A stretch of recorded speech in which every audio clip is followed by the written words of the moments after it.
शेलार ज्यांनी दिग्दर्शन आणि सलमान खान की बहन है, संकल्पना ज्यांची या कार्यक्रमाची. मी मंगेशींना विनंती करेन आपण वनिताचा या मंचावर सन्मान करावा.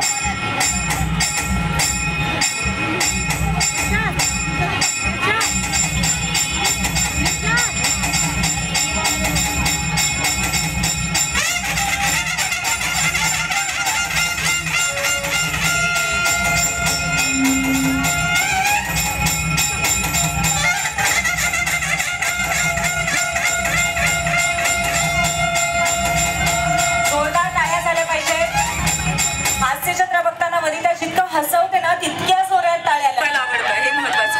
खूप खूप अभिनंदन. धन्यवाद. धन्यवाद. मान्यवरांना विनंती आपण बसून घ्यावं. आपण संगीत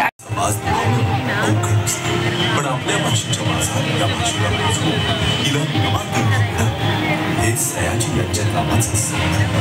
मराठी आणि हिंदी बरोबरच कन्नड, तमिळ, मल्याळम, तेलुगू भाषेतील चित्रपटात लीलया वावरणारा हा कलाकार जणू त्यांचाच दाक्षिणात्य चित्रपटसृष्टीत अत्यंत लोकप्रिय आहे. अभिनयात भाषिक मर्यादा ओलांडून लोकप्रियतेची शिखर गाठणाऱ्या या कलाकाराचा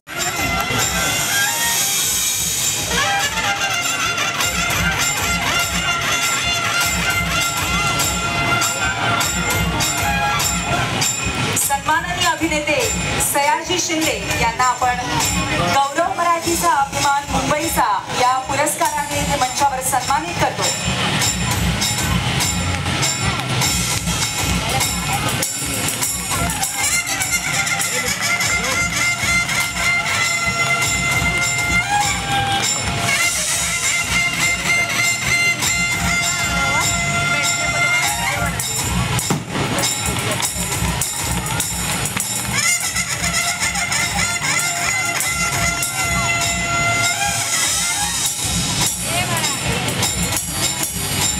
जोरदार टाळ्यांनी आपण त्यांचं अभिनंदन करूया आणि माननीय श्री सयाजी शिंदे यांना विनंती करते आपण हा पुरस्कार स्वीकारावा आणि 2 शब्द बोलावे.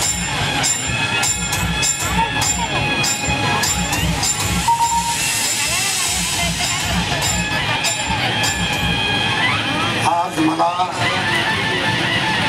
अभिजात भाषेचा दर्जा मिळाल्यानंतर मराठी भाषेचा गौरव दिन असताना माझा सत्कार होतोय याचं मला म्हणजे हे स्वप्नच वाटतंय की मी खरं तर कुर्ल्यालाच राहिलो होतो, इथं बँकेत कामाला होतो आणि मला नेहमी वाटलं होतं की मी मुंबईला आल्याच्या दिवसापासून म्हणत होतो की आपली मातृभाषा असते ती जगात ग्रेट असते.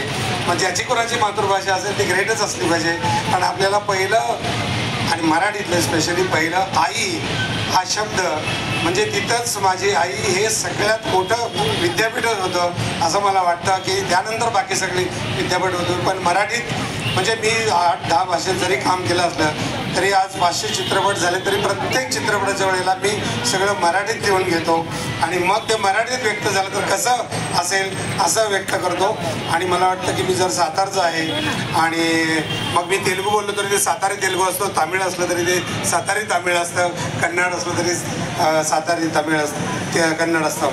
तर मला इतका आनंद म्हणजे मराठीनं काय दिलं तर मराठीनं मला समजा स्लॅविस्की असेल पण मराठीमध्ये के नारायण काळेने अभिनय साधना पुस्तक लिहिलं, भूमिका शिल्प लिहिलं आणि ते गेल्यानंतर त्यांच्या ह्यांनी लिहिल्यानंतर 30-40 वर्षांनी ते पुस्तक आमच्या हातात येतं.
नंबर